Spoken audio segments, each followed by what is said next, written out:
السلام عليكم، ازيكم عاملين ايه؟ اخباركم ايه؟ وحشتوني والله قوي. بس يعني انا مسحولة في المدرسة، مسحولة والله، وفي الدراسة، واليوم بيخلص في ثواني. بس ما كانش ينفع اعدي اليوم ده غير لما هشارككم واوريكم اليوم ده كان ايه الاجواء اللي فيه. احنا اللي متابعني عارف ان احنا نقلنا في مدرسة جديدة، فلقيتهم بيقولوا انه في حاجة اسمها اليوم العالمي او الانترناشونال داي هيتعمل في المدرسة. ولقينا المدرسة بتبعت لنا لكل كلاس الهدوم اللي الولاد هيلبسوها والحاجات المطلوبة.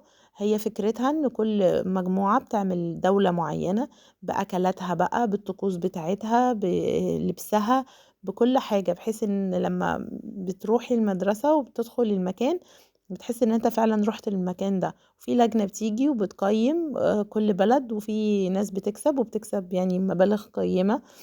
فكانت تجربة جديدة، بس بصراحة كانت تحفة. أنا الأول قبل ما يبدأ اليوم أو قبل ما أشوف اليوم ده أنا كنت كارهة اليوم اللي اتولدت فيه، ولأن الطلبات كلها اللي كانت جاية كانت حاجات مش عندي.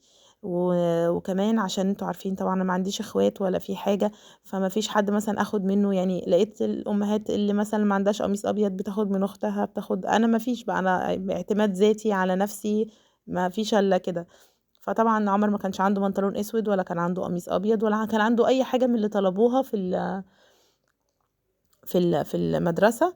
فاضطريت ادور واجيب وطلبات بقى وحاجات، وكل واحد ناقصه حاجه على اخر لحظه، عمالين نلف حوالين نفسنا يعني. بس الحمد لله قدرت ان انا اعمل له. وبعد ما عملت وجبت كل حاجة، جه عمر قال لي لا انا مش عاجبني الرقصة بتاعة العرض، انا مش هشترك. وبعد كده رجع قال لي هشترك. يعني بجد كان اسبوع مأساة لحد ما استقرينا ان احنا خلاص الحمد لله هنروح. وصحيت الصبح، طبعا هو مش مطلوب منهم ان هم ياخدوا معاهم شنطة، هم ياخدوا اللانش بوكس بس. فصحيت حضرت له اللانش بوكس، وكان المفروض ان هو بعد ما نحضر اللانش بوكس واوديه، بعد ما اوديه ارجع بقى احضر اخواته والبس ونروح احنا كمان، اللي هي بقى البيرنتس هيروحوا عشان نشوف بقى العروض ونشاركهم يعني اليوم ده. فطبعا عمر كان متقمص شخصية جدا. عمر صحي من النوم بيصحيني بيقول لي بوناسيرا سينيوريتا. فعملت له اللانش بوكس، وعملت له كمان لبسته وجهزته.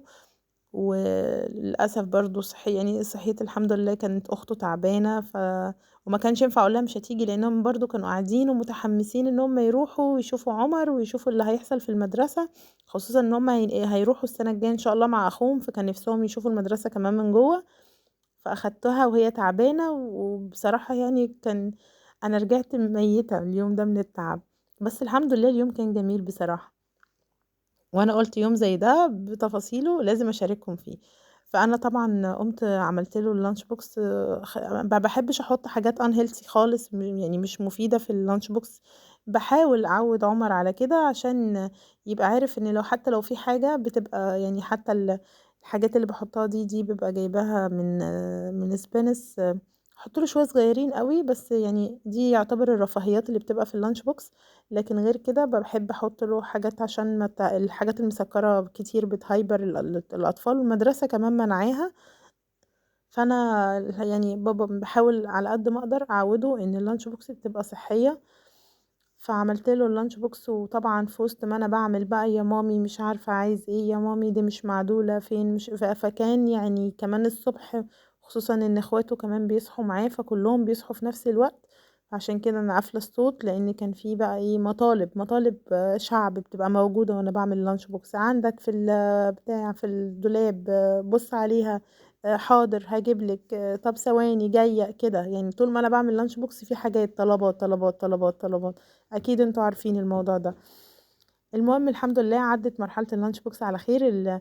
العيش ده انا اللي بعمله، والتاني الطويل ده بيبقى عيش، وببقى لفه عليه سوسيس، وببقى لفه عليه كده عجينه، بس بتبقى طعمها حلو قوي. عمر برضو بيحبها، لان عمر ما بياكلش جبن الحمد لله، ما بياكلش مربى، ما بياكلش حلاوه، ما بياكلش اي حاجه بتريح. وعمر بياكل اي حاجه بتتعب. بس الحمد لله برضو على كل شيء. ربنا يعدي الترم ده على خير ونخلص بقى.